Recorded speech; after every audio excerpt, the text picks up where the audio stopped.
몸이 다시 사는 것과 영원히 사는 것을 믿사옵나이다. 아멘. 오늘 성경 말씀은 디모데후서 4장입니다.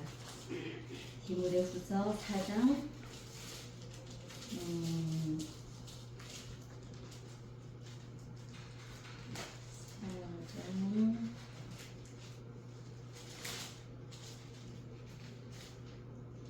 7절, 8절입니다.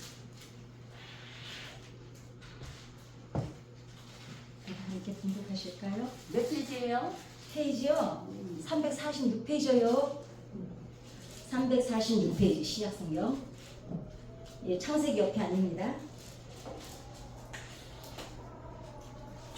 바람 소리야 지금. 아니 무서워. 아유. 시작. 나는 선한 싸움을 싸우고 나의 달려갈 길을 마치고 믿음을 지켰으니 이제 우리는 나를 위하여 의의 면류관이 예언되었으므로 주 곧 위로 오신 재판장이 그날에 내게 주실 것이며 내게만 아니라 주의 나타나심을 사모하는 모든 자에게니까. 아멘. 오늘은 제가 이제 간증을 좀 하려고요. 왜 이렇게 편하게 이렇게 널널하게 살게 됐는지 궁금하죠. 제일 좋아하는 간증이 돈 간증이더라고요. 돈키호테가 그렇게 말했다고 합니다. 미쳐서 살다가 정신 차리고 죽는다고. 그러니까 우리는 예수를 믿고 세상 속에 살면서도 끊임없이 또 다른 거 할 때 가끔씩 밑이 전부 닫아들 것 같아요. 저 바람 소리가 저는 바람 소리를 되게 무서워해요. 그렇게 정신을 쏟고 한눈을 잠깐만 정신줄 놓으면 또 하나님 말고 또 다른 거에 또 미칠 때가 많죠. 제가 이제 웰다잉 강사 지도자거든요. 강사를 가르치는 강사들한테 강의를 하는 이제 강사입니다. 웰다잉 교육을 하다 보면 그 죽음에 대해서 다들 무서워해요.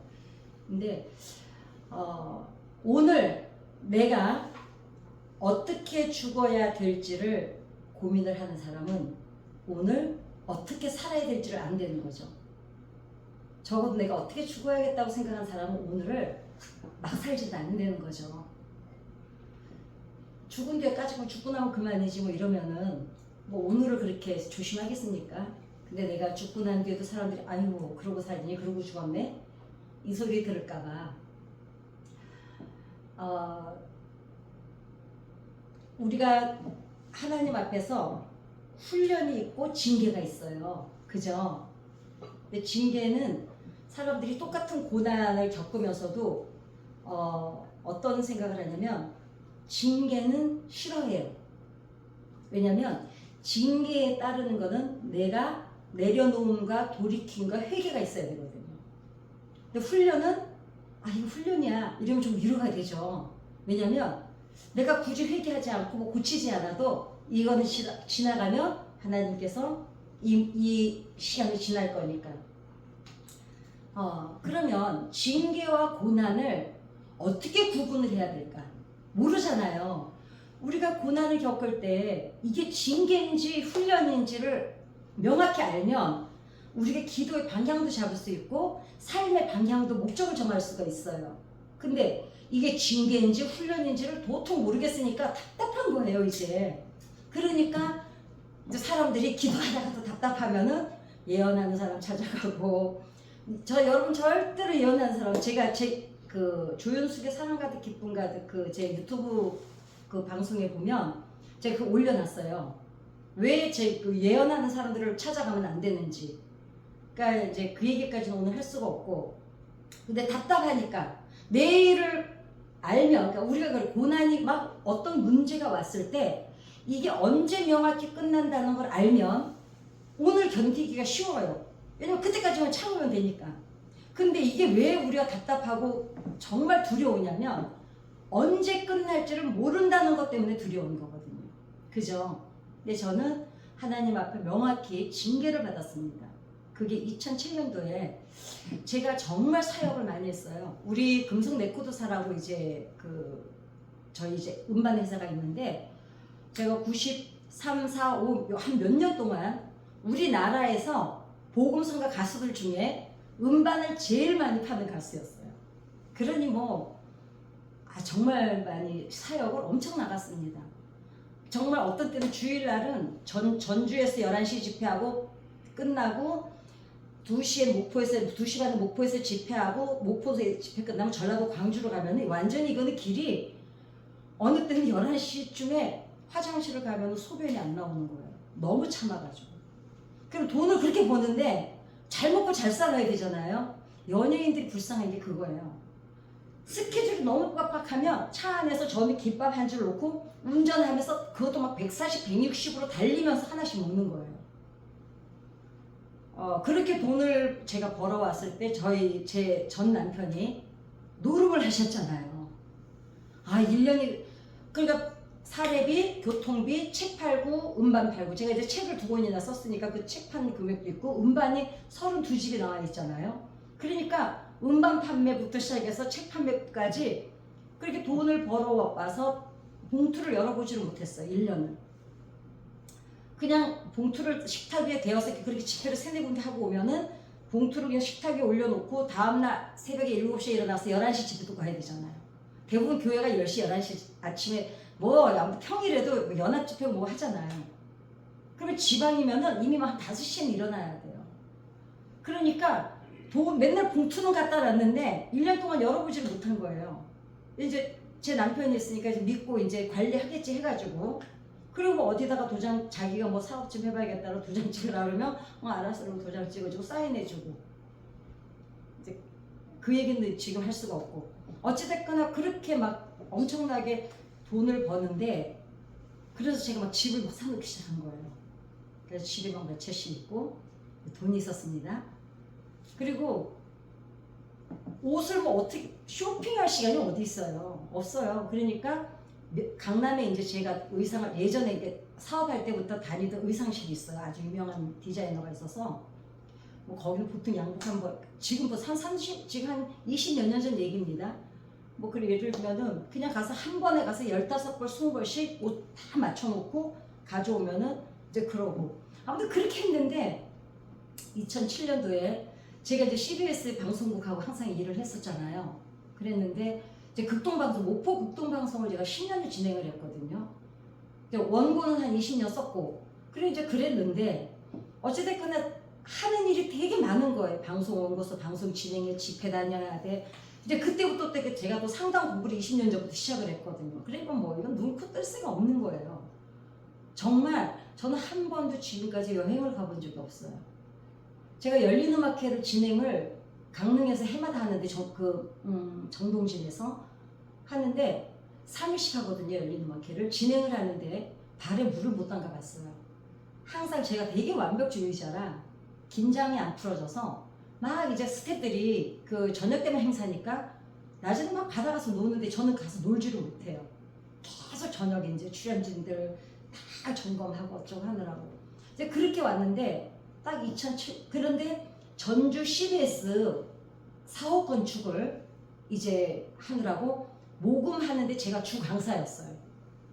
딱 완공하고 입당 딱 그 이제 준공 이제 다 이제 방송 들어가고 났는데 제가 이제 중국, 캐나다를 3개월 동안 돌아야 되는데 이미 음반도 다 보내놨고 비행기표 다 끊어놨고 짐까지 다 싸놨는데 목이 계속 기침이 멈추질 않는 거예요. 그러니까 병원을 3군데를 다 갔는데 원인은 알 수 없는데 성대를 잘라야 된다는 거예요. 그러니까 가수가 아니라도 성대를 자르면 어떡하겠어요, 그죠? 그러니까 우리가 어떤 진단을 딱 받았을 때 제가 보니까 한 군데만 가서는 안 되겠더라고요. 그럼 우리가 왜 대부분 3군데서 성대를 잘라야 된다 그러면 우리 2군데로 또 1군데 더 가볼 수 있는데 3군데서까지 그렇게 얘기하면 어떻게 해요? 맞나 보다. 근데 난 도저히 그 성대를 그럼 난 이제 남은 생애를 말도 못하고 노래도 못하고 살아야 되는데 제가 5살 때부터 노래를 불렀거든요. 창을 했잖아요. 5살 때부터. 근데 평생을 노래를 해왔는데 그래서 이건 도저히 안 되겠다 해가지고 근데 누가 그래 아나운서들하고 가수들만 가는 그 이비인후과가 강남에 있어요. 예송이라고 거기를 이제 누가 소개를 해주는 거예요. 거기 한번 마지막으로 가보라고. 그 마지막으로 생각하고 갔는데 거기에서 우리나라에 기계가 딱 2개가 있더라고요. 그 병원하고 어떤 다른 병원. 근데 이제 그 기계로 수술을 해보는데 만약에 하다가 안 되면 그러면은 제거를 하겠습니다.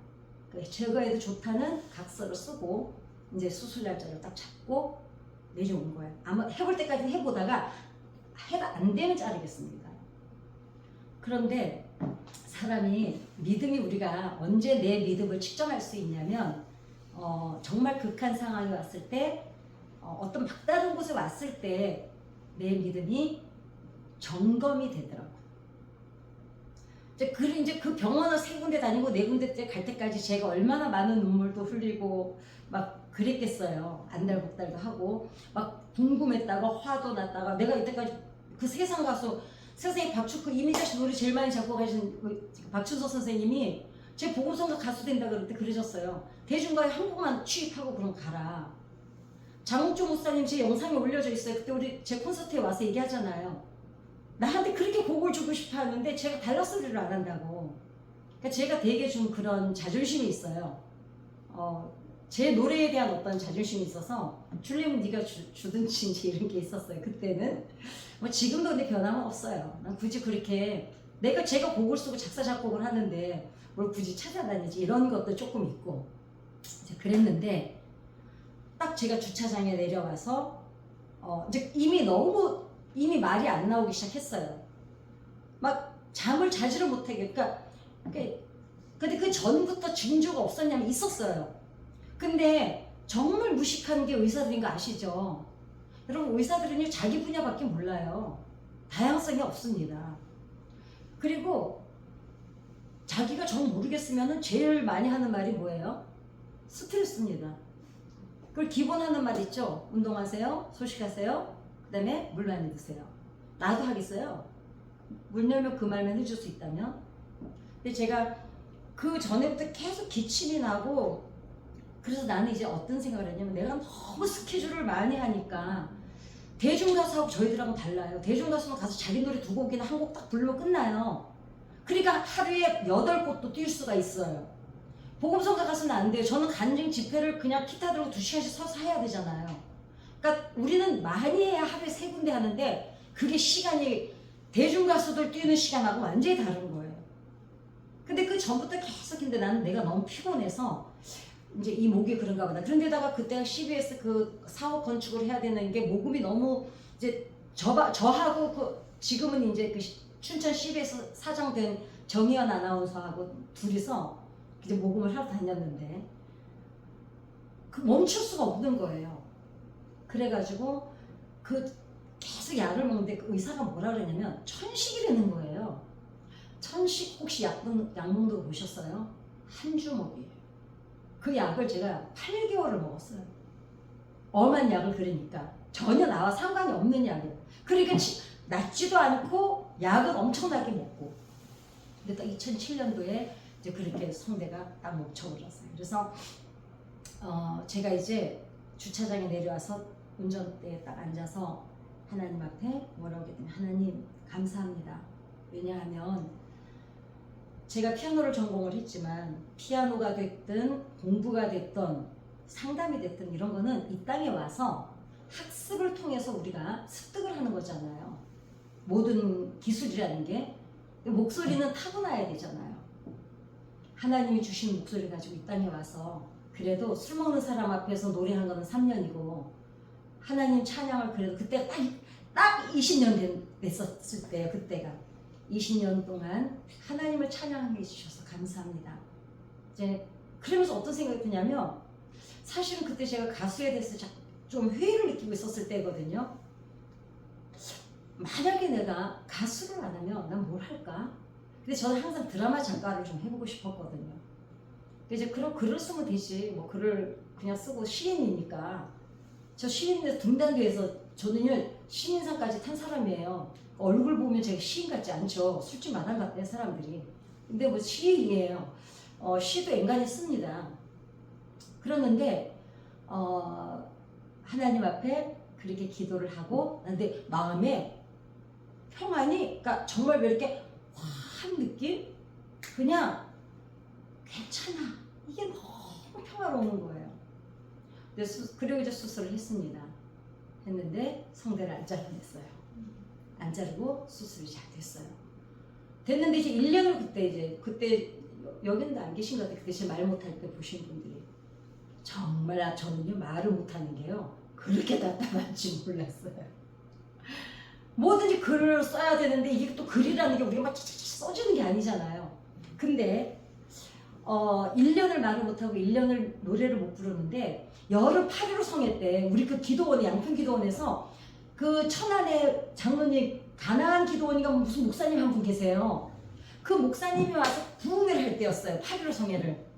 그러니까 제가 그때 반주를 하러 간 거예요. 기도원에 반주를 하러 갔는데 이제 말을 못하니까 사람들하고 되도록이면 안 마주치려고 그 우리 기도원에 가보셨으면 알지만 앞 강대상 여기 있고 여기 이렇게 건반이 있어가지고 저 구석탱이는 아무도 못 따라보니까 구석탱이 진짜 숨어 있었던 거예요. 또 누가 보면은 안녕하세요 이러면은 그냥 또 말을 못한다는 걸 설명을 해야 되잖아요. 그러니까 저 숨어 있는데 그 강사가 딱 나오더니 왔다 갔다 하더라고 이렇게. 근데 이렇게 와서 저를 그 집사님 일어나 이래요 저를. 그래서 제가 일어나봐 일어나 괜찮아 말 못하지 이러는 거예요. 본 적도 없어요. 말 못하지. 하나님께서 10월 1월 달이면은 노래하게 해주신대. 딱 그러는 거예요. 나 지금도 소리 맺기처럼. 저는 제일 싫어하는 게 그 신비주의 목사님들이거든요. 그 목사님이 또 있잖아요. 막 기도하면 넘어가고 이러는 거. 나는 그딴 걸 제일 싫어해요. 그렇게 합리적이지 않는 거를 별로 안 좋아해 아무튼. 그러는데 제가 속으로 웃었어요. 저 목사도 그런 목사구나 이러고는 이제 이랬어요. 그리고 났는데 기도하는데 나오라는 거예요. 다 일어서라고 그러고. 근데 저는 안 나오고 있었더니 나와 이러는 거예요. 나는 그 넘어간다 그러는 게 너무 싫어가지고 넘어가기 싫어가지고 그리고 내가 만약 정신이 있고 뭔 짓을 할지 모르잖아요. 그 많은 사람 앞에서. 그래서 내가 괜찮다고 그러니까 나와 알았어 손 주는 거예요. 그래서 다 일어나라고 그러더라고요. 근데 기도를 하는데 나는 정말 제가 그렇게 확 넘어가는 거를요. 나는 절대로 안 넘어가야지 이러고 제가 꼿꼿이 서 있었어요. 근데 훅 그냥 넘어가는 제 교만이 그때 깨어졌어요. 하나님께서 저분은 저렇게 쓰시는 분인데 내가 뭐라고 신비주의가 싫다느니 응? 그리고 합리적이지 않다느니 이딴 지금 그러니까 공부를 자꾸 세상 공부 지식을 많이 공부하다 보면 사실 정말 공부를 많이 한 사람들은 성경을 바로 믿어요. 해보면 진리는 여기 있다는 걸 알아요. 근데 저처럼 어설프게 공부한 것들은 똥인지 된장인지를 몰라서 성경을 잘 안 믿어요. 그래서 정말 훅 넘어가는 거예요. 그리고 났는데 10월 달이 됐는데 목소리가 조금 이 정도 나오는 거예요. 11월 달이 되니까 아주 낮은 음으로 노래가 조금 되는 거예요. 12월 25일 날 그 평천 세중학교회라고 아주 큰 교회 있습니다. 그 목사님이 정말 저한테 잘해주셨는데 그 루게릭 병이세요. 근데 지금 줄기세포를 해서 이제 골프도 치러 다니시는데 정말 저한테 정말 우리 목사님보다 저는 외부 목사님들이 저한테 더 잘해주셨어요. 우리 목사님한테 그렇게 생각하면 서운해서 우리 목사님 안 보고 살아야 돼요. 사람들은 제가 우리 동기들은 우리 가수들은 다 오해하고 있는 게 왜 그 교회에 그렇게 오래 있냐 그래요. 가수들이 대부분 교회를 옮겨 다녀요 많이. 그래서 가수들이 이번에 김동훈 목사라고 아시죠? 그 고난일기랑 통화를 했는데요. 뭐라 그러냐면 성령교회 부목사래요. 근데 누가 그래? 나 그 교회 수요일 반주밖에 안 해 했더니 자기는 5년째 그렇게 알고 있대요. 제가 여기 부목사라고 그래서 미쳤냐 내가 부목사야. 그럴 것 같더니 개척했지. 그 나이가 이 나이에 무슨 부목사야. 개척 우리 교회는 벌써 은퇴 다 할 때 나이인데 정년이 넘었는데 그랬는데 우리 가수들은 뭐라고 오해를 하고 있냐면 제가 우리 목사님이 집회를 되게 많이 소개를 해줘가지고 이 교회에 있는 줄 알아요. 여러분 저 이 교회에서요 제가 93년도에 정확히 왔으니까 사실은 30년이에요.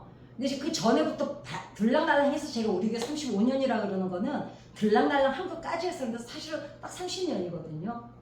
우리 목사님이 개인적으로 저 혼자 보내는 집회 소개해 준 거는요, 한 2번인가 밖에 없어요. 딱 2번이에요. 그리고 우리 목사님 부흥회 때 사모님이 넥타이 갖다 드리라 뭐 갖다 드리라 신부를 가서 얼떨결에 특송하고 온 게 16번이에요. 그리고 그 2번은 뭐 아무튼 또 어디 있어. 내가 왜냐면 적어놨거든요. 딱 20번 나갔어요. 20번. 제가 안 서운하겠어요? 서운하겠어요? 근데 저는 안 서운해요. 정말 안 서운해요. 왜냐면 나는 이 교회의 성도지 사역자가 아니잖아요. 나가가지고 박수 받는 거 됐지 여기서까지 무슨 박수를 받고. 그 목사님 진짜 저한테 잘해주셨거든요. 근데 제가 목소리 그런 줄도 알면서도 그래도 스타트는 우리 교회 와서 끊어야지. 그래가지고 12월 25일 날 그 콘서트를 하는데 소향하고 저하고 같이 썼잖아요. 소향은 정말 가성계의 뭐 정말 천상의 목소리라고 그러잖아요. 그날 제 목소리가요, 고요한 거룩한 밤이 그 고음이 다 나오는 거예요. 전율이 느껴지는 거 있죠. 근데 사실은 징계는 2007년 그때부터 시작이었어요. 그러니까 그때 하나님이 저한테 사인을 주신 거예요. 근데 목소리가 다시 나오니까 또 랄랄라. 그리고는 2009년도부터인가 우리나라가 지금처럼 집값이 막 떨어질 때였어요. 제가 빌라 몇 채를 가지고 세를 주고 있고 상가를 가지고 세를 주고 있고 아파트를 가지고 세를 주고 있었는데 제가 목소리 때문에 집회를 안 나갔잖아요.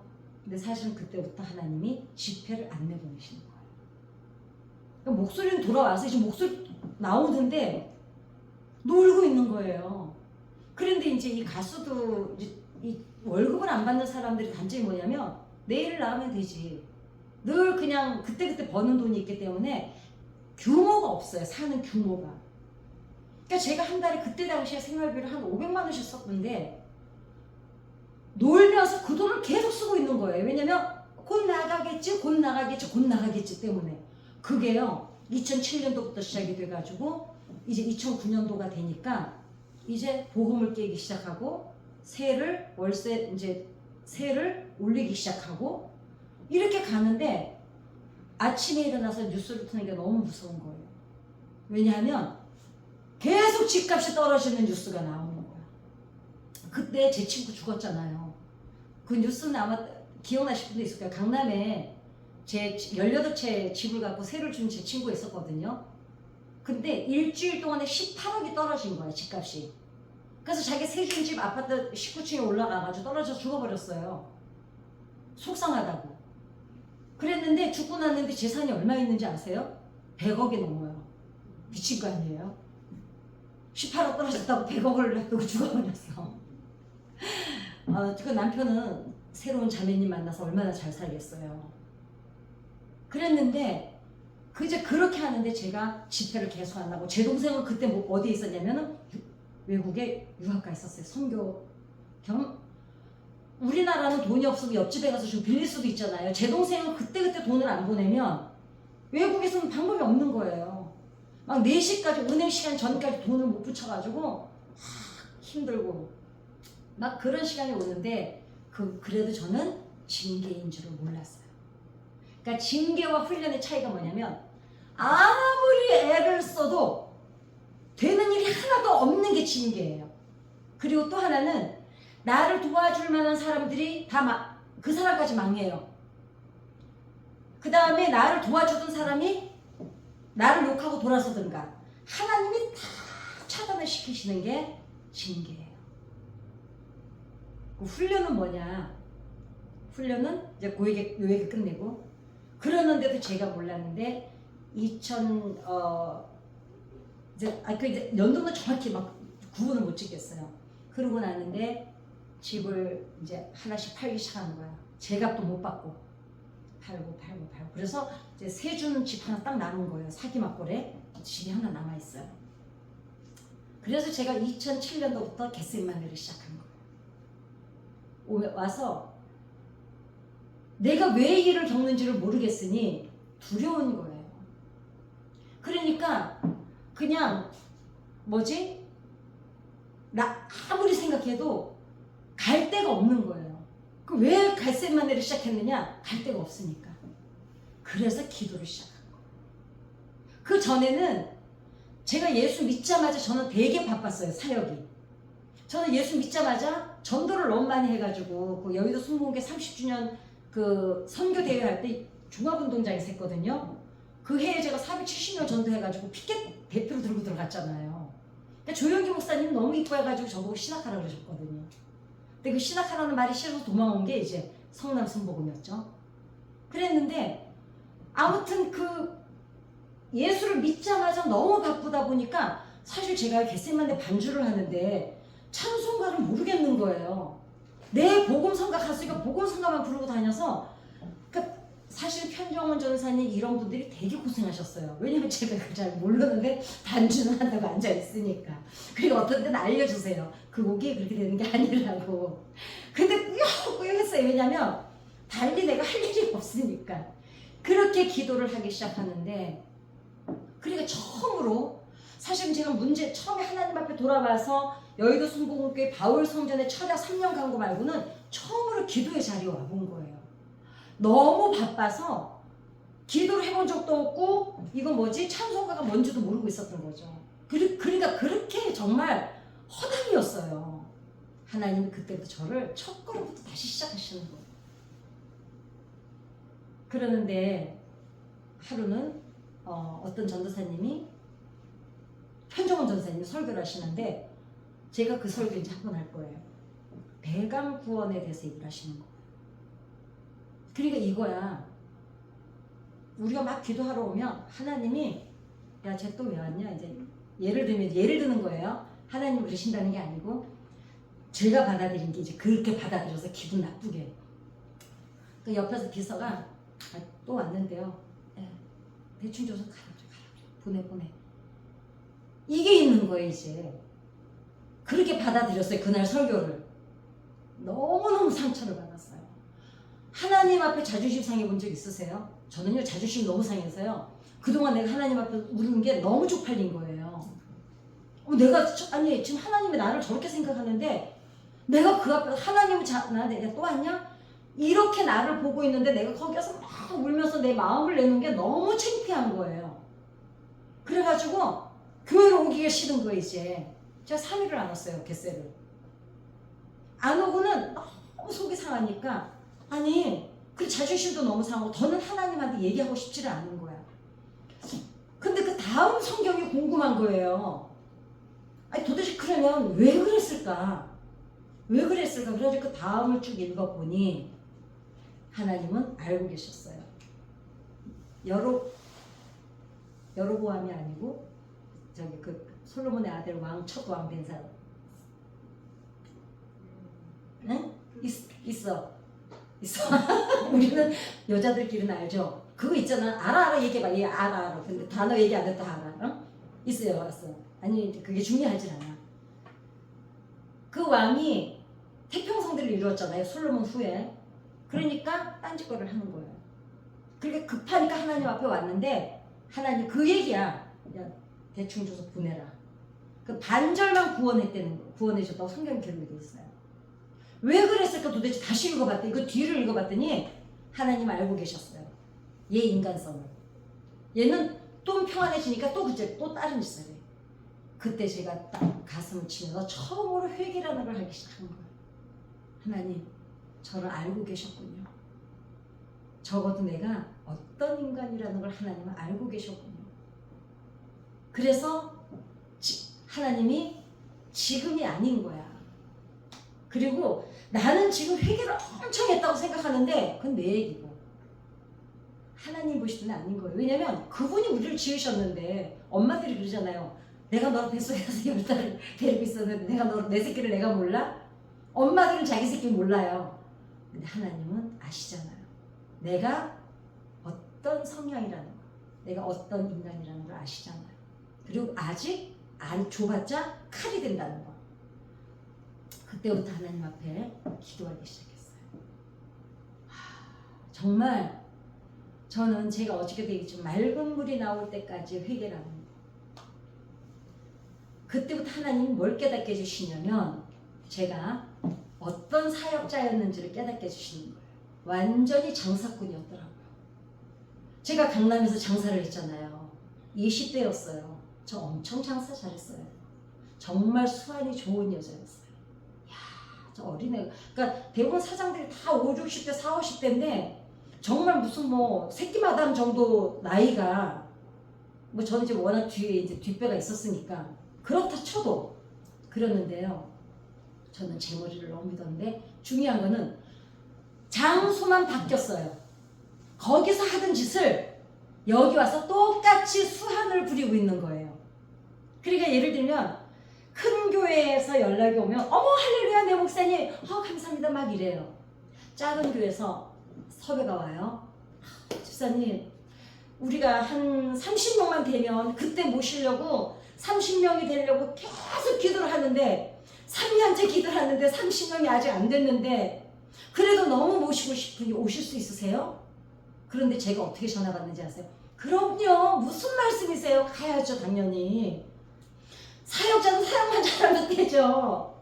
그리고 목사님은 계속 거기서 그렇게 기도하고 계시면 저는 저야 한 번 갔다 오면 그만이잖아요. 친절을 가장한 교만. 어머 네네 기도해 주세요. 이러고는 전화를 끊는데 하나님이 그 장면들을요 다 기억나. 정말 기억하기가 싫은 거예요. 제가 토요일날 제 동생이 누나 이번 주는 어디로 가? 이러면 제가 저는 그런지 제가 그렇게 하는 줄도 몰랐거든요. 그러니까 몰랐어요. 내가 그렇게 하는 줄을. 큰 교회에서 집회가 들어오면은 교구장님한테 전화해. 저 이번에 어디 교회 갔는데요. 기도해 주세요. 저 집회 잘하고 오라고요. 이래. 근데 그렇게 막 어렵게 전화한 그 목사님 교회를 갈 때는 제 동생한테 뭐라는지 아세요? 몰라 어디 개척교회인가 봐. 그냥 잠깐 갔다 오면 돼. 제가요 그거를 알게 되는 순간에요. 정말 죽어버리고 싶어. 내가 너무너무 싫어서. 내 자신이 너무 싫어서 정말 막 제가 오죽하면 하나님 앞에 뭐라고 하게 되면 하나님 혹시 제가 목소리가 다 돌아오고 다 괜찮아져도 하나님 저 사역지에 내보내지 말아주세요. 나는 사역자가 사역을 하면 절대로 안 되는 여자예요. 이제 그 정도까지 내 혐오감이 오는 거예요. 저는 무릎 속으로 고개가 들어간다는 걸 알 것 같아요. 성전에 딱 가면 십자가를 보는 것만으로도 너무 죄송해서요. 그 몸부림을 치고 기도를 하는데 정말 무릎에 내 고개가 들어간다는 말이 맞아요. 오죽하면 어떤 권사님들이 그랬대요. 아니 저 집사는 뭔 줄을 그렇게 지어서 저녁마다 와서 그것도 한두 해도 아니고 5년을 그렇게 회개했어요. 5년을 맑은 물이 나올 때 정말 하나하나 다 깨닫는데 그때 심정은 어떤 심정이었냐면 내가 다녀온 각 교회들을 다 다니면서 무릎 꿇고 사과드리고 싶었어요. 나는 장사꾼이었습니다. 술장사 하듯이 목소리 팔아가지고 먹고 살았어요. 더 그러면서 막 집 사놓고 재산 늘리고 막 그랬던 거예요. 그게 그리고서는 이제 제가 2013년도에 신학을 가야겠다. 왜냐면 신학을 정말 안 가려고 했잖아요. 왜냐면 저는 일단은 지금은 아닌데 옛날에는 여의도 스모키 전도사님들이 번거지 쓰고요. 기도원 가보면은 그 간호원들이 신는 신발 있죠? 굽 없는 그 통굽. 나는 그런 게 너무 싫었어요. 그래가지고 나는 막 멋있고 이런 걸 너무 좋아하는데 그래서 양평 금식비 돈을 이제 그 얘기 전에 가겠습니다 하고 마음을 먹고 근데 그 전에도 신학을 안 간 건 아니에요. 계속 입학은 했어요. 몇 번. 그리고는 돈만 내놓고 안 가고 돈만 내놓고 안 가고 다리만 걸쳐놓고. 왜냐면 뭐가 안 될 때마다 사람들이 저한테 뭐라 그러냐면 신학 안 해서 그래. 그 말이 너무 싫은 거예요. 근데 또 누가 그래. 요새는 개나 소나 다 주의 종이라는 거예요. 그래서 나는 개나 소나 속에 들어가고 싶지 않아서 난 신학을 안 해야겠다. 그랬는데 신학을 해야겠다. 2014년도에 드디어 집이 팔렸습니다. 세조돈 집이. 그 집을 팔아서 중국에 6개 교회를 세웠어요. 그때 제한테 빚이 1억 2천 있었어요. 그런데 저한테 한 푼도 안 샀어요. 왜냐면 그건 하나님이 주신 돈으로 산 집이야. 그러니까 제가 중국에 집회를 갔더니 12시간을 오더라고요. 제 집회를 보려고. 그래서 제가 중국에 정말 필요한 곳에 6개 교회를 세우고, 우리 교회 건축주기였잖아요. 나머지 금액은 우리 교회 건축원금 드리고, 귀걸이, 목걸이, 십자가, 목걸이 15돈짜리 팔찌, 반지 다 꺼내서 우리 교회 건축원금 드리고, 여기 살던 집을 딱 파니까 빚이 4천이 남더라고요. 딱 150만 원 이사 비용 남기고 다 헌금 드렸어요. 하나님, 맨 땅에서 다시 가겠습니다. 벌거벗고 온 상태로 가겠습니다. 그리고서는 남의 집에 얹혀 살러 들어간 거예요. 제 남동생 하나를 데리고.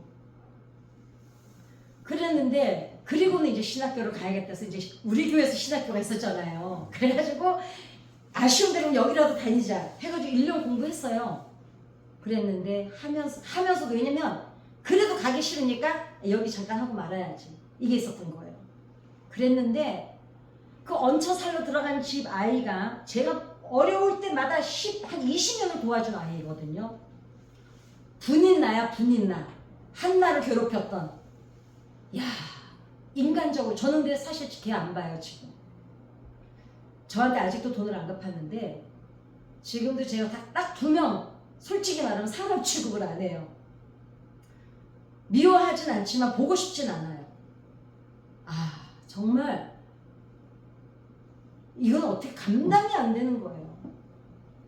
그 딸 애가 초등학교 들어가기 전부터 제가 피아노 레슨을 해가지고 대학까지 다 졸업했는데 이 기집애까지 나를 무시하기 시작하는데요.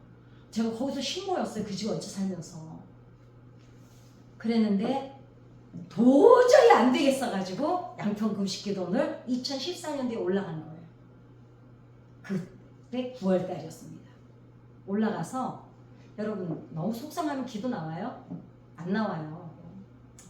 기도도 안 나오고, 기도 몰라도 이제 퍼지게 한 잔 잤어. 그리고 저녁 예배를 설렁설렁 갔어요. 갔는데 그날 말씀 읽는데 그 말씀하고 전혀 상관없이 한나와 분인나에 대해서 딱 깨닫게 해주시는 거예요. 분인나가 아니었으면 한나 기도 안 하고, 한나 기도 안 하면 사무일 없었어요. 하나님이 또 딴 걸로 하셨을 거예요.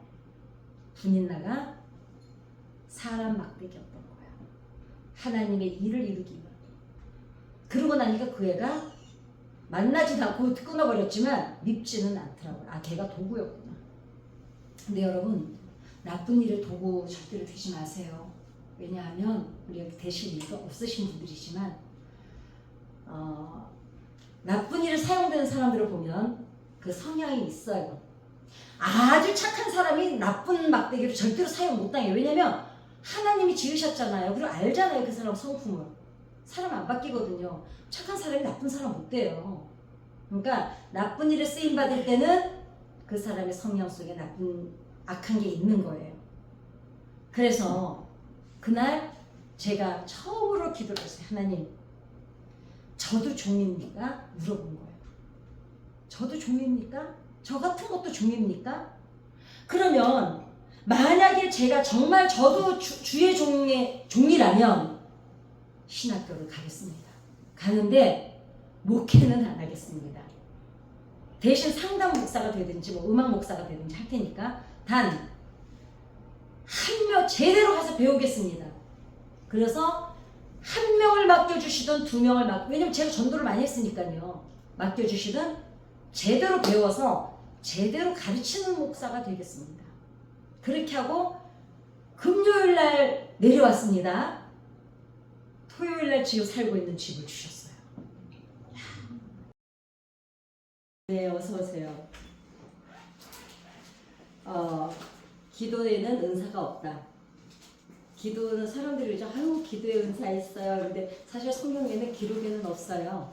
이 기도에 은사가 있다는 거는 기도는 기록에도 없습니다. 그런 은사라는 단어가 이제 기도는 어떤 사람이 그러면은 기도를 하느냐 영적인 눈이 열려서 기도의 가치를 아는 사람만이 기도할 수 있다는 거죠. 그래서 기도는 사실 아무나 할 수 있는 건 아니에요. 특별히 은사는 아니지만 아무나 할 수 있는 일은 아닙니다. 그러니까 우리가 문제를 당했을 때 두려운 거는 사실 그 문제 자체가 두려운 것보다는 이 문제를 하나님이 관심을 안 가지실까 봐 두려운 거예요.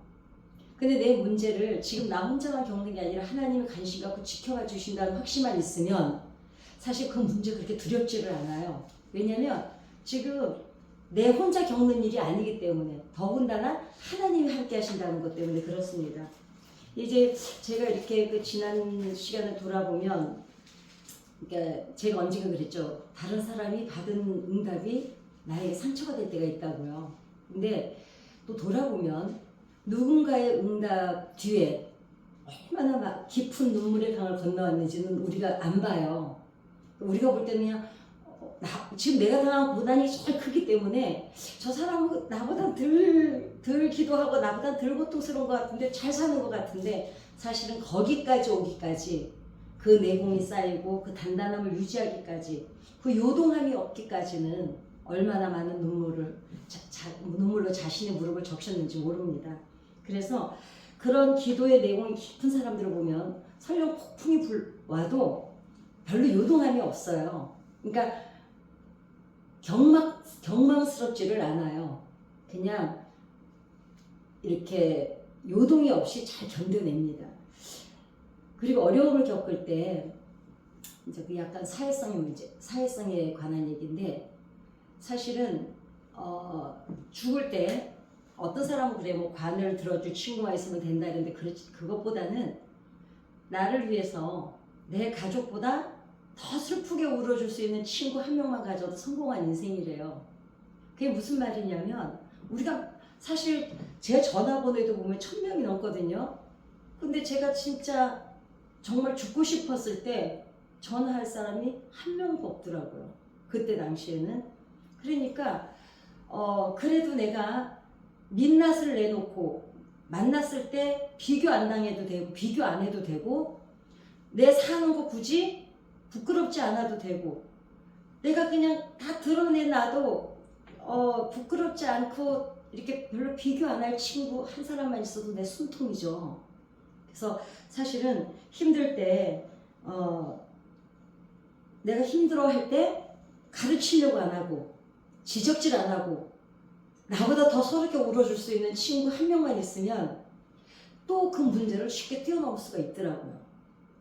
저는 지금도 이제 잊을 수 없는 게 우리 김유승 권사님이에요. 지금 이제 우리 게 안 계시지만 그분을 한 가지 잊지 못하는 게 여러 가지가 있지만 제가 그때 이제 제 시계가 되게 비싼 게 하나 있었어요. 그 시계를 이제 마지막 팔러 이제 그분이 아는 데를 갔는데 나보다 더 슬프게 우는 거예요.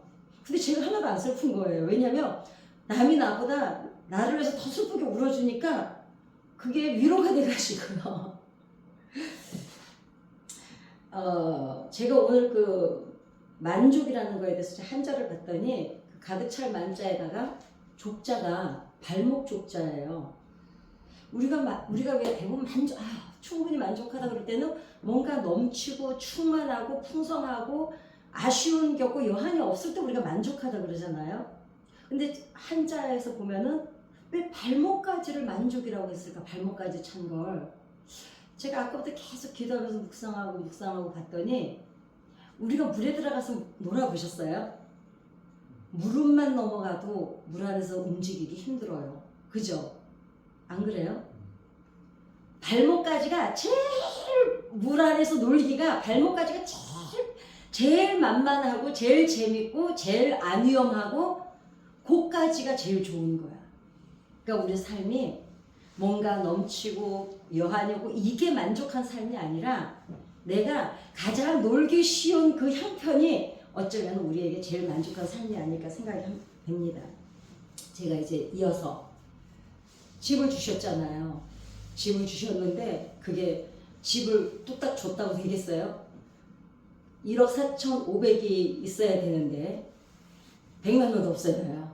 근데 제가 이제 신학교로 가면서 그 신학교와 같은 교단, 그래서 이제 사역을 한 3년 6개월 해야 돼요. 근데 1,000만 원을 그 교회에서 빌려주셨어요. 그래가지고 계약을 했습니다. 야, 입주하는 날까지 정말 피를 말렸어요. 제가 마지막 내일 입주하는 날, 내일 들어가는 날인데 오늘 300만 원이 모자란 거예요. 그 내가 이제 그 분양 사무실에 전화해서 300만, 근데 한 며칠 있으면 될 것도 같은데 안 된다는 거예요. 키 못 준다는 거예요. 그날 마지막으로 제가 교회로 기도를 하러 가면서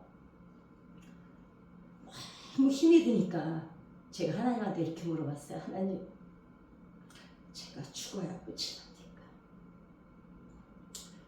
내 사는 인생이 너무 힘든데 죽어야 끝납니까? 그러면서 제가 교회를 갔어요. 교회를 갔는데 이제 항상 저는 중보기도를 하잖아요. 그 이제 300만 원 때문에 갔는데 1시간을 기도를 하고 났는데 잊어버리고 300만 원 기도를 안 한 거예요. 나 이 기도 때문에 지금 왔는데 당장 내일 입주해야 되는데 남의 기도만 다 중보기도만 하다가는 그냥 내 기도를 잊어버리고 더 앉아서 할까 내가 기운이 없어서 대신 오늘 그냥 가야겠다. 그냥 가야겠다. 그리고 이제 왔는데 집에 도착했더니 제 동생이 그러는 거예요. 누나 해결됐다고. 그러니까 하나님께서 우리를 어떻게 훈련을, 그러니까 연단이 이제 징계가 있고 제가 훈련이 있다고 그랬잖아요. 징계는 뭐든지 되는 일이 없고 그 다음에 누가 나를 도와주려고 도와줄 사람까지 망하고 이게 징계인데 훈련은 뭔가 봤더니 여러분 혹시 그 태릉 선수촌 아시죠? 태릉 선수촌에 들어간 선수들은요 정말 훈련이 싫어서 탈퇴하는 선수들 의외로 많아요. 많은데 그 훈련 받는 동안에 월급도 주고 먹여주고 재워주고 모두 훈련비용 다 대주고 그쵸? 훈련은 그런 것 같아요. 정말 너무 힘들어서 못 견딜 것 같은데 그냥 안 돼야 될 일이 그냥 스무스하게 계속 돼 가는 거예요. 그리고 이거 틀림없이 될 일이 아니었는데 그 일도 어느 순간에 보면 돼 있고 훈련은 내 손에 딱 쥐어주지는 않으시는데 하나님이 책임을 져주시더라는 거죠. 그래서 징계와 훈련은 달라요. 그래서 이제 제가 그 집을 이제 이사를 들어갔잖아요. 그 가기까지 정말 뭐 피를 말리는데 도대체 그냥 우리가 그러잖아요. 어차피 주실 거 좀 피 좀 안 말리고 주면 얼마나 좋아요. 그런데 그 한 땀 한 땀 한 땀 체험이 제 안에 인생의 믿음의 나이테가 되는 거예요. 그거 이제 누군지도 모르고 돌아왔는데 이제 그 얘기가 다 가려면 너무 시간이 많고 그 다음에 2월 달에 제가 이자를 계속 내고 있는데 동네 아줌마들 돈 EV장가 아시죠? 한 달에 이자가요 200만 원이 나가는 거예요. 왜냐면 그동안 돈은 안 벌고 계속 쓰고는 사니까 그럼 사람들이 그래 돈도 안 벌면서 왜 써? 그러니까 나는 그렇게 많은 사람들 참 잔인하다는 생각이 들어요. 우리가 필요한 게 있어요. 그죠? 전기는 켜야 되고 물은 먹어야 되고 씻기는 해야 되고 밥은 먹어야 되고 지금도 그 마음이 이 얘기하는데 아파요. 안 벌면 안 써야지. 근데 그 말이 난 너무 아팠어요. 쌀이라는 한 푸대 사다 주면서 그러든가. 그러니까 혀 빠진 소리 하면 안 돼요. 그러니까 제가 그 얘기 하잖아요. 딸 가진 사람은 창녀 욕하는 거 아니고 아들 가진 사람은 도둑놈 욕하는 거 아니라고 남의 말 하는 거 절대로 아니에요. 왜냐면 그 사람 사정은 자기가 모르잖아요. 그렇다고 내가 일일이 다 붙잡고 사실은요 이럴 수도 없고 그랬는데 제가 이제 더는 이건 이제 버틸 수가 없더라고요. 그런데다 다 아는 사람들이라 이자를 제 날짜에 안 줄 수가 없어요. 이건 아무리 그래서 2월 말에 제가 생각을 해서 하나님 이제는 더는 안 되겠다. 이분들한테 다 만나서 내가 이자는 더는 못 주겠다. 그러나 원금은 내가 죽을 때까지 갚겠다. 그걸 해야 되겠다. 하고서 이제 학교로 갔습니다. 갔는데 그날 학교로 갔는데 그 전에 이제 그게 정말 중요한 얘기예요. 그 전에 계속 고민을 했을 거 아니에요. 이제 구정 전에 계속 고민을 했는데 2월달에 구정이었어요 그때. 근데 하루는 제가 교회를 가서 기도를 하는데 기도가 딱 1번 기도가 몇 년째 물질 문제야. 물질 기도를 몇 년째 지금 1번으로 놓고 계속 하고 있는데 다른 거는 뭐 간간히 응답이 되도록 집 문제도 해결됐지만 이 문제는 여전히 그대로 있는 거예요. 근데 그날 제가 가서 묵상을 하다가 어떤 생각이 드냐면 하나님 제가 이 물질 문제를 5년을 기도를 했습니다. 그런데 하나님께서 이 1번 문제가 해결이 안 됩니다. 그러니 오늘부로 저는 1번 기도를 내 평생에 내려놓겠습니다. 2번 다시 1번 기도 제목에 물질 안 놓겠습니다. 무슨 생각으로? 그리고 무슨 고백이 나오냐면 내가 사실은 돈 문제 때문에 하나님 앞에 기도를 하러 오기 시작했는데 5년을 돌아보니 1번 문제는 해결이 안 됐는데 이 문제보다 더 큰 하나님을 끝없이 만난 거예요. 그 감동, 기쁨 그리고 하나님이 아까 그 얘기하려도 말하구나. 깔딱깔딱 하는 걸 왜 그냥 두고 보시나 봤더니 오늘 저녁에 오늘은 하나님이 가서 기도 응답해 주실까 갔는데 아니 전혀 다른 설교를 하시는 거예요. 그런데 보세요. 놀라운 거는 내 문제를 위로받고 싶어서 기도를 하러 갔는데 말씀은 전혀 다른 말씀인데 다른 깨달음 때문에 돈 문제에 기도하려던 걸 헐라당 잊어버리고 막 감동으로 돌아오는 거예요. 지금 오늘 두려움을 안고 교회를 갔는데 오히려 엉뚱한 말씀의 은혜를 받고 막 하나님께 감동하면서 돌아오는 거예요. 그러니까 나는 지금 순위 차서 갔다가 다른 문제 응답은 해결도 안 됐지만 말씀으로 또 뛰어넘는 거예요. 그러니까 어떤 문제를 확 만화 영화처럼 해결을 해주시는 게 아니라 그 문제를 말씀으로 하나님으로부터 주시는 은혜로 뛰어넘게 하시더라는 거죠. 가서 땅 부딪혀서 내가 힘이 세서 이겨내는 게 아니더라고요. 뛰어넘는 거야. 그게 승화라는 거더라. 그러니까 오늘 아니면 죽을 것 같아서 가는데 또 뛰어넘어서 그 문제를 또 뛰어넘어요. 돌아보면 우리가 그러잖아요. 그때 그 문제 해결 안 되면 죽을 것 같은데 돌아보니까 그때 어떻게 견뎠는지 모르겠다고. 그 하나님이 뛰어넘게 해주시면서 나를 다리 근육을 든든하게 해주셨더라. 그런데 그날 제가 그 고백을 한 거예요. 하나님 돌아보니 사실 저는 이 돈 문제가 정말 더는 이제는 뭐 벼랑 끝이야. 한 발을 내디딜 땅이 없는 거예요. 근데 하나님, 근데 나 신학생이지? 상담 공부하고 있지?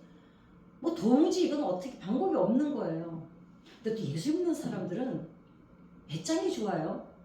아니 그 돈도 못 벌면 돈 벌러 다녀야지 신학교를 왜 가요? 그죠? 그런데 뭐 아무튼 공부를 계속 하는 거예요. 그런데도 하나님이 계속 공부를 해야 되는 방향으로 올 때 툭툭툭 쳐서 자꾸 몰아가시는 거예요. 근데 그날 제가 하나님 내 평생에 돈 문제 해결 안 해주셔도 괜찮습니다.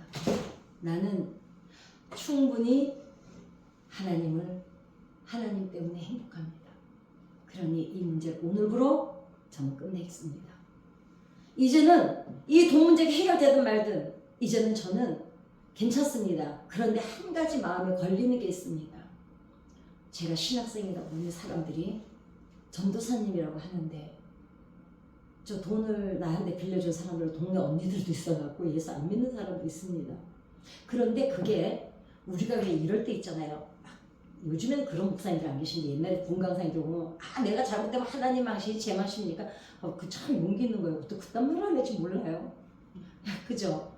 여러분 정말 진심으로 나 때문에 혹여라도 이 사람들이 하나님을 나랑 같은 동급으로 볼까봐 그게 너무너무 마음이 아픈 거예요. 그래서 그날 제가 울었어요. 너무 죄송하다. 내가 잘못 살아내서 혹시라도 나 때문에 하나님이 욕먹을까봐 그게 너무너무 마음이 아픈 거예요. 근데 그게 정말 아픈 거예요. 아니 하나님 도대체 어떻게 하시려고 그래? 이게 아니라 하나님 정말 죄송해요. 혹시 나 때문에 하나님이 마음 상하시거나 사람들에게 하나님의 욕먹으면 어떡할까? 그게 너무 마음이 아파서 정말 그날 울었어요. 너무 죄송해서. 제발 사람들이 나 때문에 하나님을 함부로 말하지 않았으면, 제발 나 때문에 사람들이 교회 다니는 사람들 함부로 말하지 않았으면, 정말 그걸 놓고 제가 너무 울다가 그날 돌아왔어요. 그리고 한 며칠을 제가 고민을 했어요. 내가 지금 이 기도를 했는데 이 기도가 나가 정말 진심일까? 정말 진심일까? 정말 하나님이 이 기도 안 들어주셔도 나 하나님 앞에 상처 안 받을 자신 있을까? 왜냐? 그 전에 제가 겪어봤잖아요. 하나님이 나 응답 안 해주셔서 자존심 상한 적도 있는데 정말 내가 이 문제 때문에 하나님 앞에 하나님 어떻게 나한테 이러시지? 그런 서운한 마음이 들거나 내가 하나님 때문에 상처받지 않을 자신 있을까? 그게 3일이 지나고 4일이 지나고 일주일이 지났는데도 괜찮아. 이거는 내가 잘못한 거지 하나님 문제가 아니야. 그런데도 지금까지 5년을 돌아보니 하나님 은혜로 나는 왜 그동안 내가 귀로만 듣던 하나님을 얼마나 많이 눈으로 볼 수 있는 은혜를 주셨는지 몰라요. 그 겟세마네 기도 받아 기어다니면서 울면서 그 은혜가 너무 커서 돈 문제는 안 들어주셔도 이제 괜찮습니다. 안 되면 이런 마음까지 해서 신학교 잠깐 쉬고 어디 내가 건강하니까 어디 가서 식당에 가서 설거지를 하면 못 먹고 살겠어요? 그리고 조금씩 갚아가지 뭐. 그리고 났는데 구정이 지나고 제가 이제 구정이 그때 26일인가 27일인가 그랬는데 27 이제 말일날 이자를 줘야 되잖아요. 27일날 다 오시라고 해야 되겠다. 그래서 이분들에게 내가 용서를 구하고 내가 죽는 한이 있어도 내가 빚을 갚고 죽겠습니다. 해야 되겠다. 하고 이제 구정 지나고 학교를 간 거예요. 제가 그때 전화가 2개였어요. 왜냐면 집회를 그 전에 많이 다녔기 때문에 내가 그 011을 포기를 못하기도 했거니와 이 스마트폰을 쓸 줄은 몰라가지고 스마트폰도 있고 그냥 왜 우리 뚜지고 이렇게 접는 폴더폰 같은 거 있잖아요. 옛날 폰 그걸 갖고 있는데 이렇게 하는 거예요. 그래서 이렇게 봤더니 100점 이랬길래 거기까지만 보고 누가 10만원 누가 성경으로 보냈나 보다. 왜냐면 가끔 이렇게 성도님들이 이제 내 음반을 사느라고 내 계좌를 알아 분들이 은행으로 넣어주는 경우가 있어. 그리고는 보지도 않았어요. 그리고 이제 그날 오후에 학교가 끝나고 내일 이제 빚쟁이를 다 오라 그래야 되잖아요. 통장 정리를 다 하러 간 거예요. 농협을 갔는데요. 분당 그 야탑이 있는데 제가 숫자 모른다 그랬잖아요. 근데 진심으로 전 숫자를 몰라요. 100.000 너무 길어 이게. 내가 일시 100천만 봐야 되는데 그 이상 읽을 줄을 모르겠는 거예요. 그러니까 창구에 가서 아가씨한테 아가씨 이게 뭐 얼마라는 거예요? 그랬더니 1억이에요. 그러는 거예요. 그런데 이제 지금 우리 안수 집사 이름이 딱 찍혀 있는 거예요. 근데 그 교회를 갔다 오고 나서 음반을 더 주문을 하느라고 제 계좌번호를 알고 저는 그 집 주소를 알고 전화번호 서로 알고 이 사람이 나한테 1억을 넣었지? 그래가지고 제가 전화를 했어요. 그런데 이 안수 집사가 자기가 더 미안해하는 거예요. 전도사님 절대로 거절하지 마세요. 그거요 그냥 이제 받아주라고. 그 사연은 너무 길어요. 제가 내일 맞이해드릴게요. 그러면서 1억을 보낸 거예요. 그러면서 하는 말이 하루에 한도가 1억밖에 이체가 안 되는데 1억만 보냈다는 거예요. 저 그 자리에서요 8,700만 원 빚으로 송금을 하는데요. 왜 이러면 할렐루야 하나님 어떻게 이런 일이 있어 이러지도 않아. 그냥 가슴이 먹먹해서 하나님 어쩌자고 이러세요. 그러면서 그분들한테 다 원금을 보내는데 도대체 내가 뭐라고.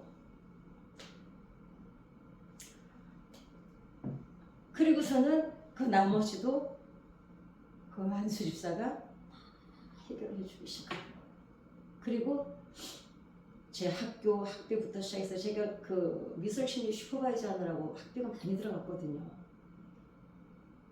뭐 그 아무튼 그때부터 오늘까지 10년째 저희 집사가 어느 정도로 좀 탈불출이냐면, 제가 그 월급을 타서 이렇게 써보질 않아서 지금도 돈 쓰는 건 여전히 물 쓰듯이 해요. 근데 돈 너무 많이 써서 미안해 이러면은 무슨 소리야. 그래서 서방이 필요한 거지. 그리고 때가 되면 당신은 밖에 다니는 사람인데 왜 옷을 안 사? 그러니까 어떤 데 보면 기차 타고 이래도 아니 왜 옷을 때가 됐는데 안 사냐고 난리를 쳐요. 그리고 제가 분재하느라고 돈을 엄청 썼잖아요. 세상에 빚도 1,500만 원이나 줬어요. 나무를 너무 사고 싶어가지고. 그냥 그러니까 오늘까지 저는 태어나서 제가 이렇게 소중한 존재였구나를 이 사람을 만나서 처음 알았어요.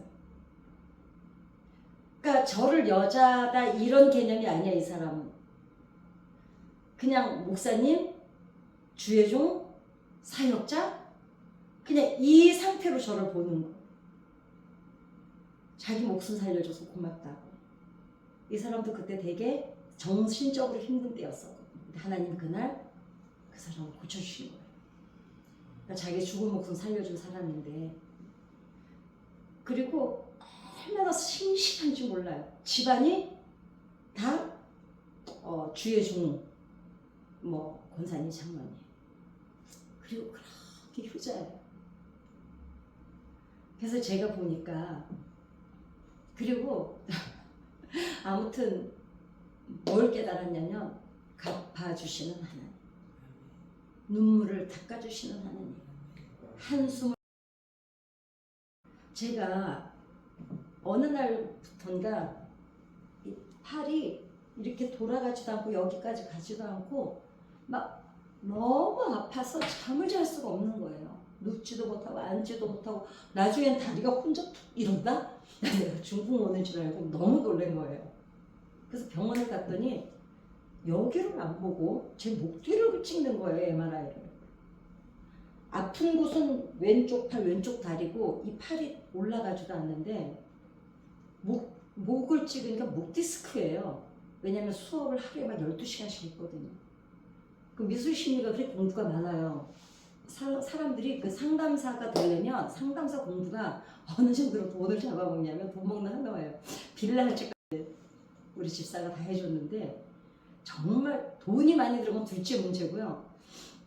12시간 수업이에요. 그러니까 수업을 계속 12시간이 아니라 수업 몇 시간 받고 스터디하고 또 수업 받고 또 토론하고, 그거를 막 10시간 이상씩 하고 오니까 고개를 너무 숙이고 있는데, 그 학교 다닐 때 너무 목이 아팠어요. 너무너무 아픈데 그 견인기 아세요? 이렇게 여기다 두르고 바람 넣으면 이렇게 쭉 펴주는 거. 그게 5개가 망가질 정도로 제가 병원을 갈 시간이 없었어요.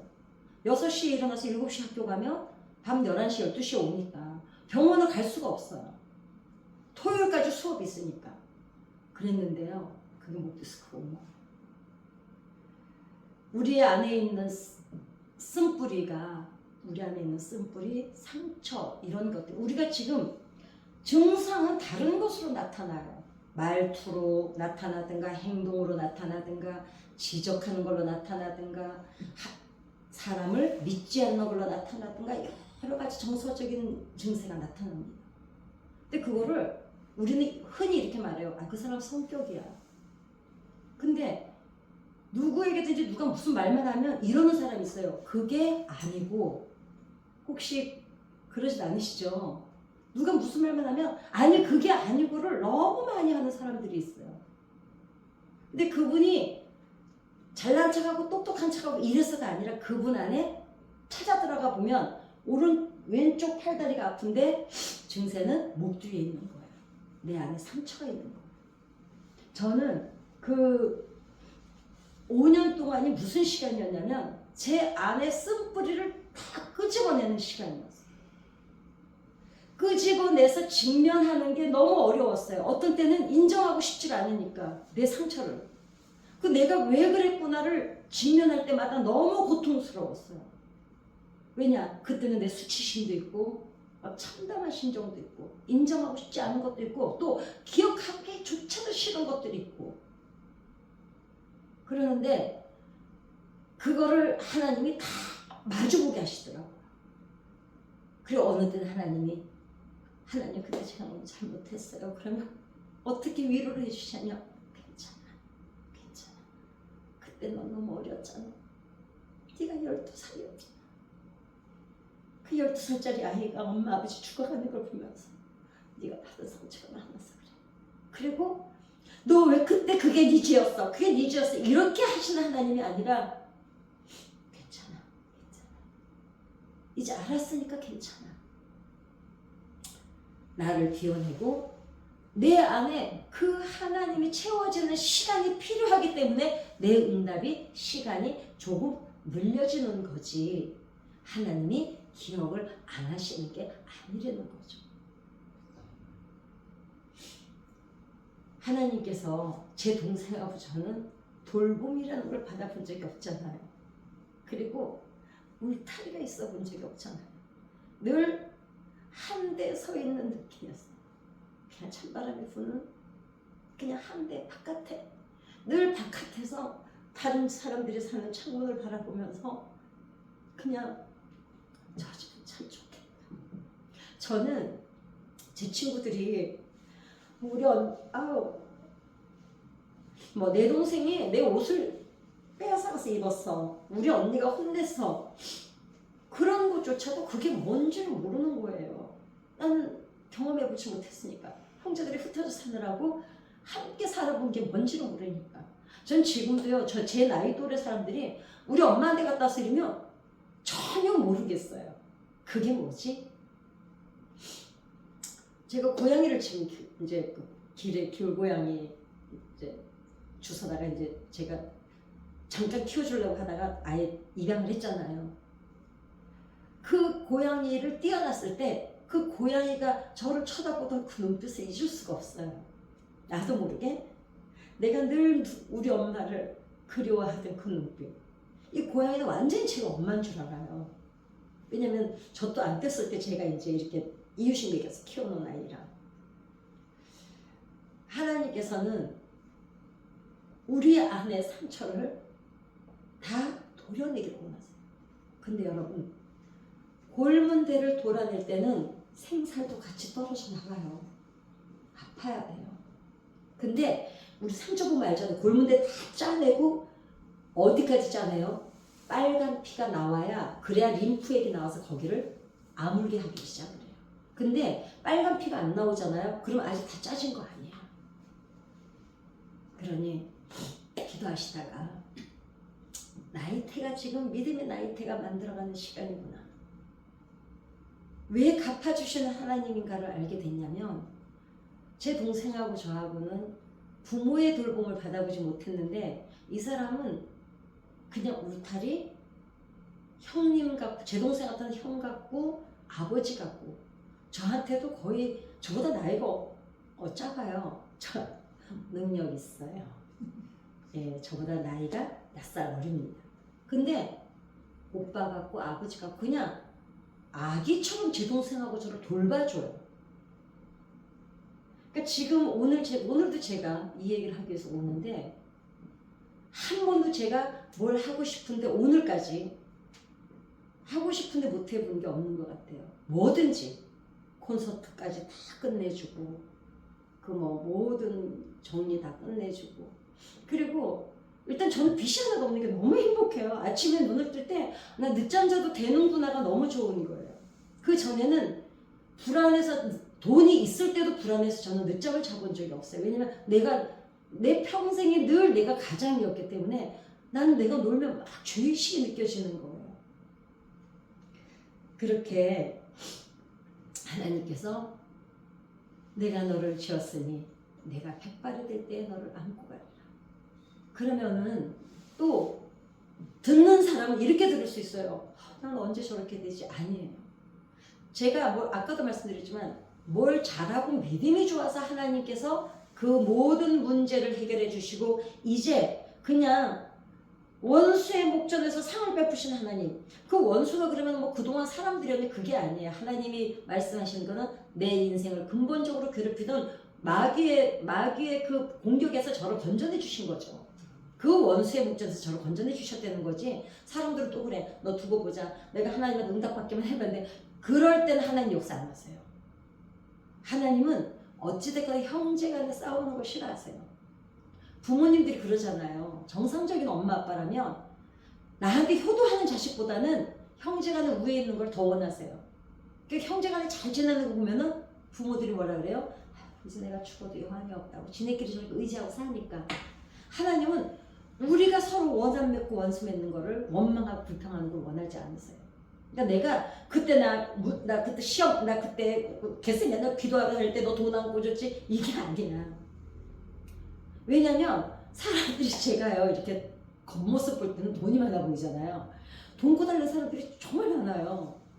그럼 못 꿔주는 거에 대해서 못 꿔주는 거를 얘기하기 위해서 막 별 설명을 다 해야 되잖아요. 다 각자 사정이 있거든.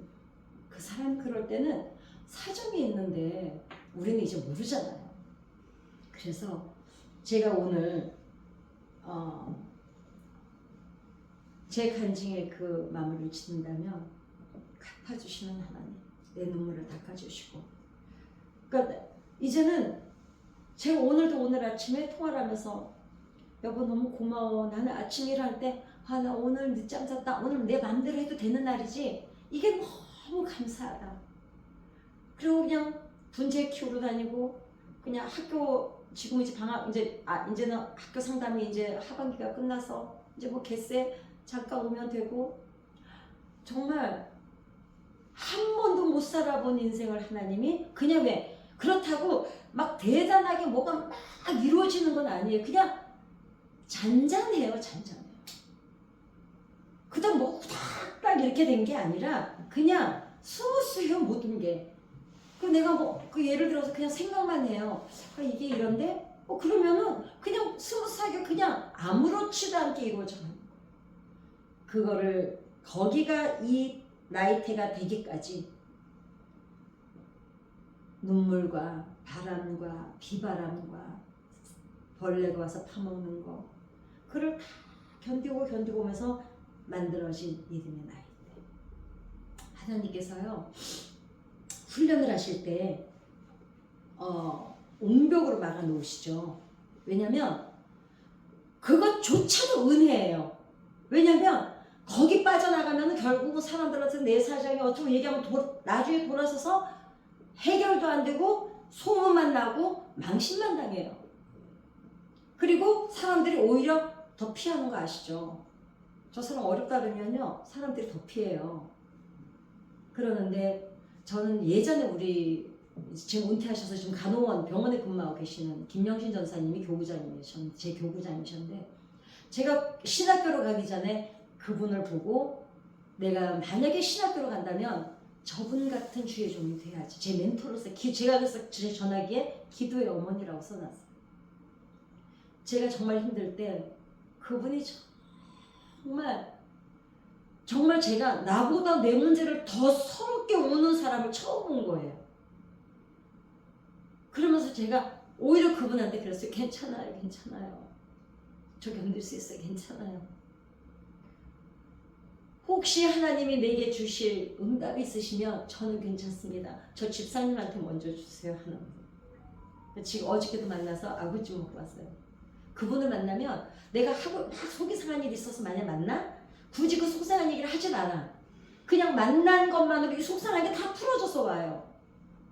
숨통을 여러분 곁에 믿음의 친구를 하나 만드시기 바랍니다.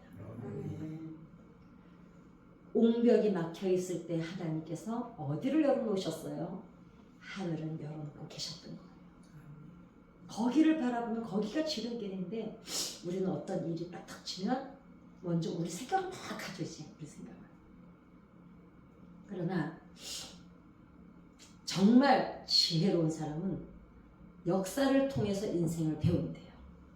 역사는 뭐냐면 어제까지 살아온 다른 이들의 삶이 제 역사인 거예요. 어리석은 사람은 피눈물을 통해서 인생을 배운답니다.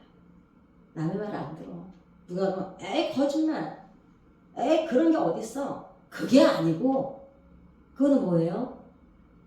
결국은 그러면 나는 다른 말을 듣지 않는 사람들은 자기가 결국 몸소 체험해서 겪어내려니 결국 피눈물을 통해서 인생을 배운다는 거예요.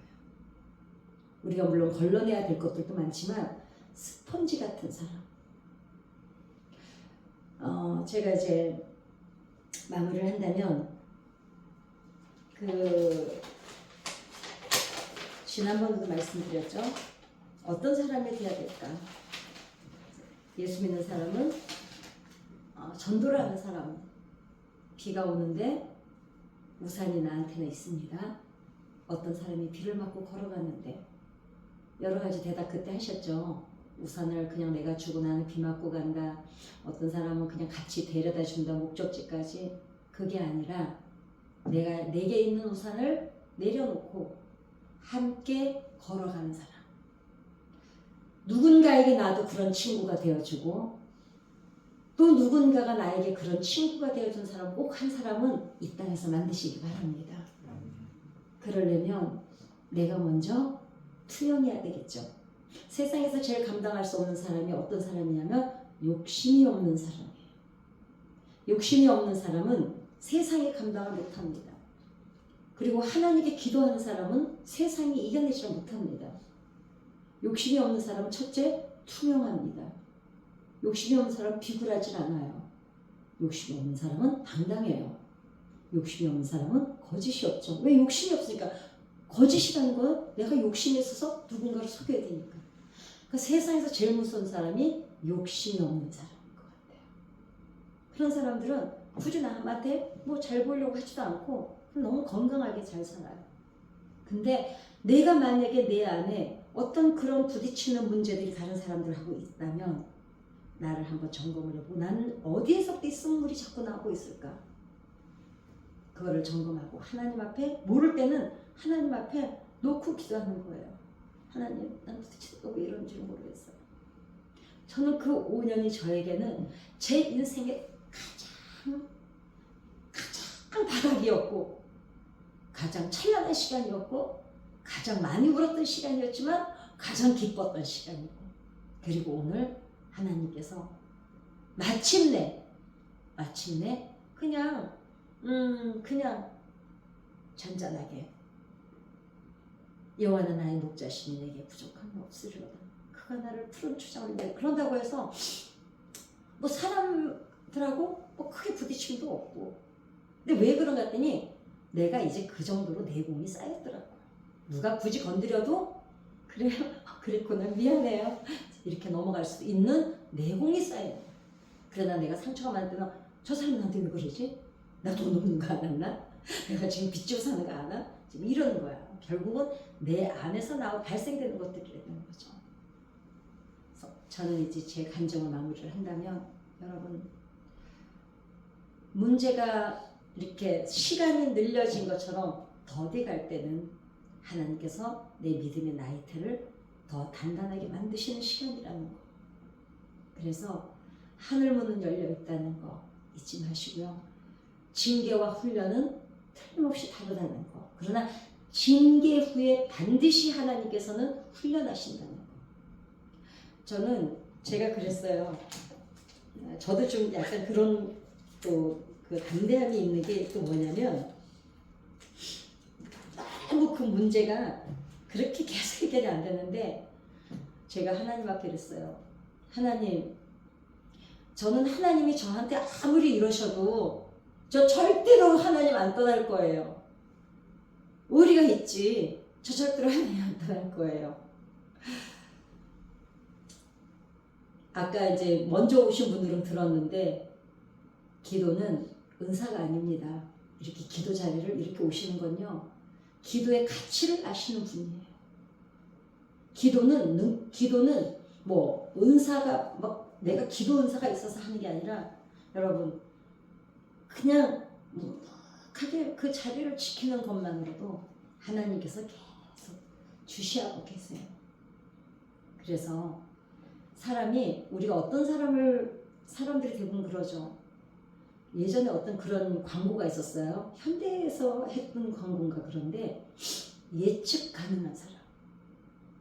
변덕이 심한 사람이 있죠. 감정 기복이 너무 심해서 그냥 지 기분대로 막 말하고 지 기분대로 승질 부렸다가 또 웃었다가 어느 교회 갔더니 어떤 권사님 한 분이 원주민이래요. 그 교회 창립 멤버래요. 그놈의 창립 멤버는 정말 왜 그렇게 어려운지 그분이 기분 좋으면 온 교인이 기분이 좋아 그날.